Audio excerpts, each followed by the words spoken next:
அனைவருக்கும் வணக்கம். ஸ்ரீ பக்த ஜனேஸ்வரர் திருக்கோவில், திருநாவலூர். சமயம் வளர்த்த நால்வரில் சுந்தரர் பெருமான் அவதரித்த தலம். இத்தலத்தில் இறைவன் பக்த ஜனேஸ்வரர், ஜம்புநாதேஸ்வரர், திருநாவலீஸ்வரர் மற்றும் இறைவி மனோன்மணி, நாவலாம்பிகை, சுந்தரனாகி என்ற திருப்பெயருடன் அருள்பாலிக்கிறார்கள். இத்தலத்தின் விருட்சம் நாவல் மரம். தீர்த்தம் கோமுகி தீர்த்தம், கருட நதி. புராணப் பெயர் ஜம்புநாதபுரி, திருநாமநல்லூர். தேவார பாடல் பெற்ற நடுநாட்டு தலங்களில் 8வது தலமாகும். தேவார பாடல் பெற்ற 276 சிவாலயங்களில் 219வது தேவார தலமாகும்.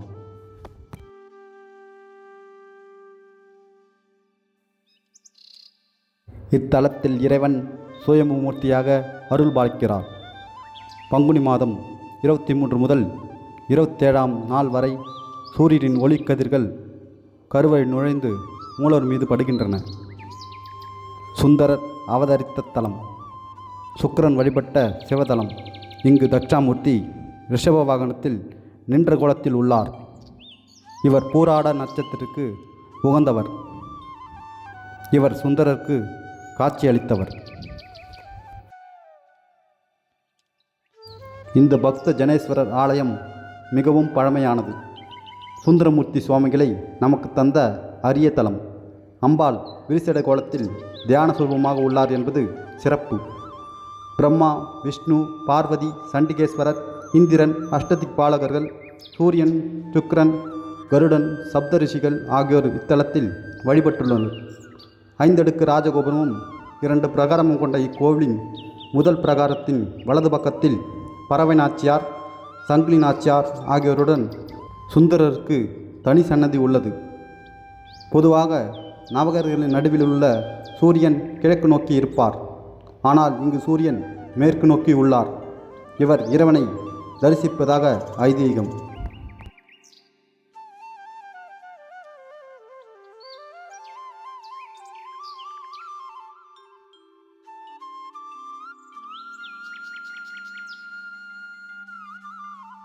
ஸ்தல வரலாறு.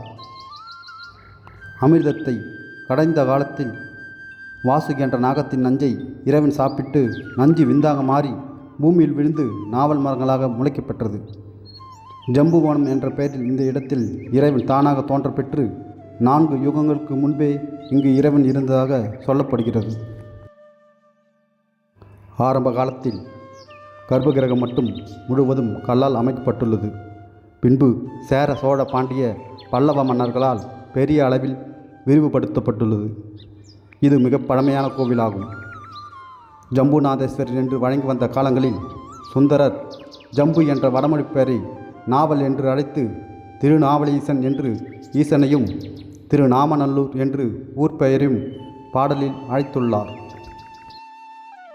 சுந்தரர் இத்தலத்தை தரிசித்து அஞ்சுங்கொண்டு ஆடுவார் ஆவினில் சேவினை ஆட்சி கொண்டார், தஞ்சங்கொண்டார் அடிச்சண்டையை தாமென வைத்து கந்தார், நெஞ்சங்கொண்டார் வெண்ணெய் நல்லூரில் வைத்தனை ஆளுங்கொண்டு நஞ்சங்கொண்டார் கிடம் ஆவது நந்திரு நாவலூரே என்று தேவாரப்பதிகம் பாடியருளினார்.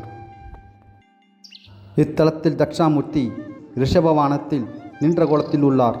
இவர் பூராட நட்சத்திரத்திற்கு உகந்தவர். இறைவனையே தோழனாக பழகிய சுந்தரர் பிறந்த இத்திருத்தலம் ஒவ்வொரு சைவ சமய அன்பர்களும் சென்று தரிசிக்க வேண்டிய திருத்தலம். ஒருமுறை சுக்கிர பகவான் காசிக்கு சென்று லிங்கம் ஒன்றை பிரதிஷ்டை செய்து பல காலம் பூஜித்து வந்தார். இவரது பூஜைக்கு மகிழ்ந்த சிவன் இறந்தவர்களை உயிர்ப்பிக்கும் சஞ்சீவினி மந்திரத்தை உபதேசித்தார்.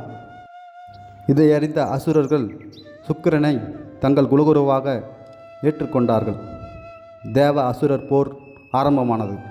தேவர்கள் அசுரர்களை கொன்று குவித்தனர்.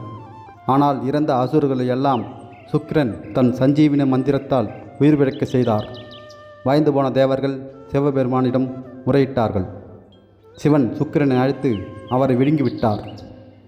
சிவனின் வயிற்றில் பல காலம் யோகத்தில் இருந்தார் சுக்கிரன். பின்னர் அவரை வெளியே வரவழைத்து நவகிரகத்தில் பதவி கொடுத்து அனைவரும் செய்யும் பாவ புண்ணியத்திற்கேற்ப செல்வத்தை வழங்கி வர உத்தரவிட்டார். பின்னர் சுக்கிரனுக்கு 4 குமாரர்கள் 2 புதல்வர்கள் பிறந்தனர். அவர்கள் பூலோகம் வந்து சிவலிங்கம் ஸ்தாபித்து வழிபட்டார். இந்த இடமே இன்றைய திருநாவலூர் ஆகும். இங்கு வருவோருக்கு சுக்கிர கிரகம் தொடர்பான தோஷம் விலகி செல்வ செழிப்பு ஏற்படும் என்பது நம்பிக்கை.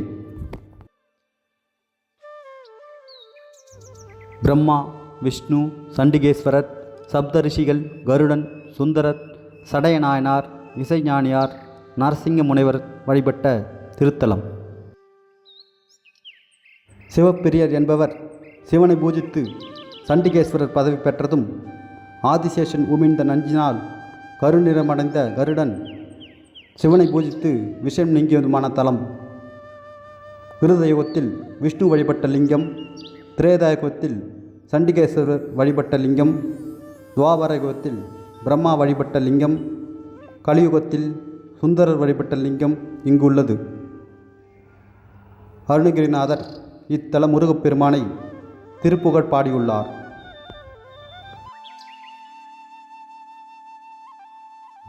ஈசான்ய மூலையில் நவகிரகங்களுக்கு அருகிலேயே சுக்கிரனாலே பிரதிஷ்டை செய்யப்பட்டு ஆத்மாத்தை பூஜை செய்த லிங்கமான பார்கவீஸ்வரர் லிங்கம் உள்ளது. பார்வதி தேவி இங்கு எழுந்தருளி சிவனை பூஜித்து அவர் மனமகிழ மனம் புரிந்தார். இரணையனை கொள்வதற்காக மகாவிஷ்ணு இங்குள்ள சிவனை பூஜித்து நரசிம்ம அவதாரம் எடுக்கும் ஆற்றலை பெற்றார். சுக்கிரனுக்கு வக்ரதோஷம் பரிகாரம் பெற்ற தலம். சுக்கிரதோஷம் திருமண வரம், வியாபார விருத்தி, உத்தியோக உயர்வு, உடல் ஆரோக்கியம் ஆகியவற்றை பெற விரும்புவோர் அவசியம் சென்று வழிபட வேண்டிய திருத்தலம்.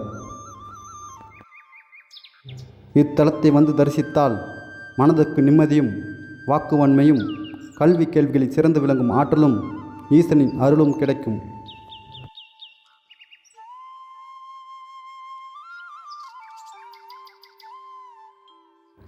இத்திருத்தலத்தில் எழுந்தருளியிருக்கும் ஸ்ரீ பக்த ஜனேஸ்வரரை வணங்கி தரிசித்த இரவையாக மனோன்மணியை வணங்கி அம்பிகையின் சொல்படி சுக்கிர பகவான் இறைவனை வணங்கி பூஜித்து வக்ரதோஷம் நிவர்த்தி பெற்ற தலம்.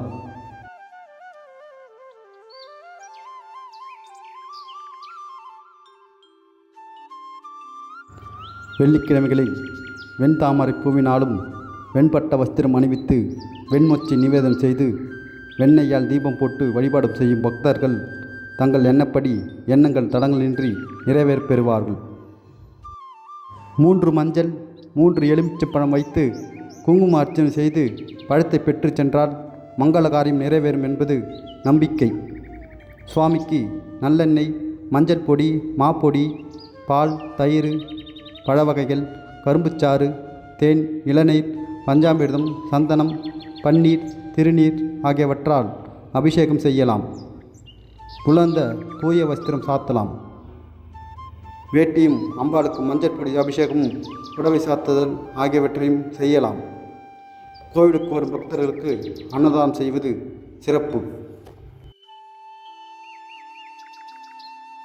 இத்தலத்தில் விஷ்ணு பகவானுக்கும் தனி சன்னதி அமைந்துள்ளது.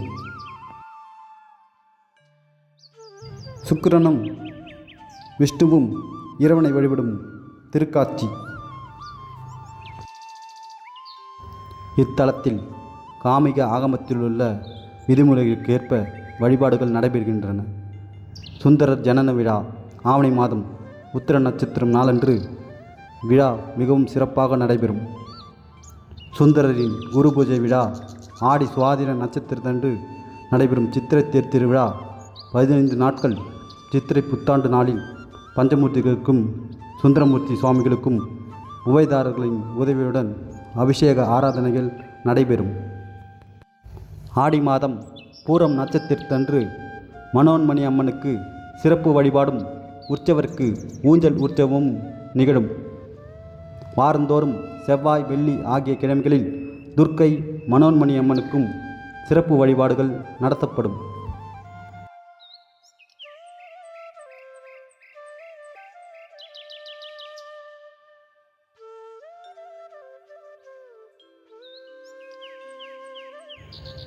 இத்தலத்தை அடுத்து சுந்தரமூர்த்தி சுவாமிகள் அவதாரம் செய்த இடத்தில் திருமணம் ஒன்றை மிகவும் பிரம்மாண்டமாகவும் அழகிய வடிவிலும் எழுப்பியுள்ளார்கள்.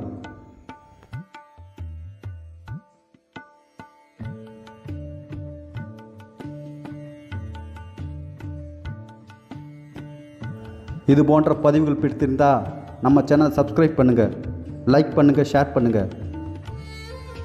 குருவடி சரணம், திருவடி சரணம். நன்றி.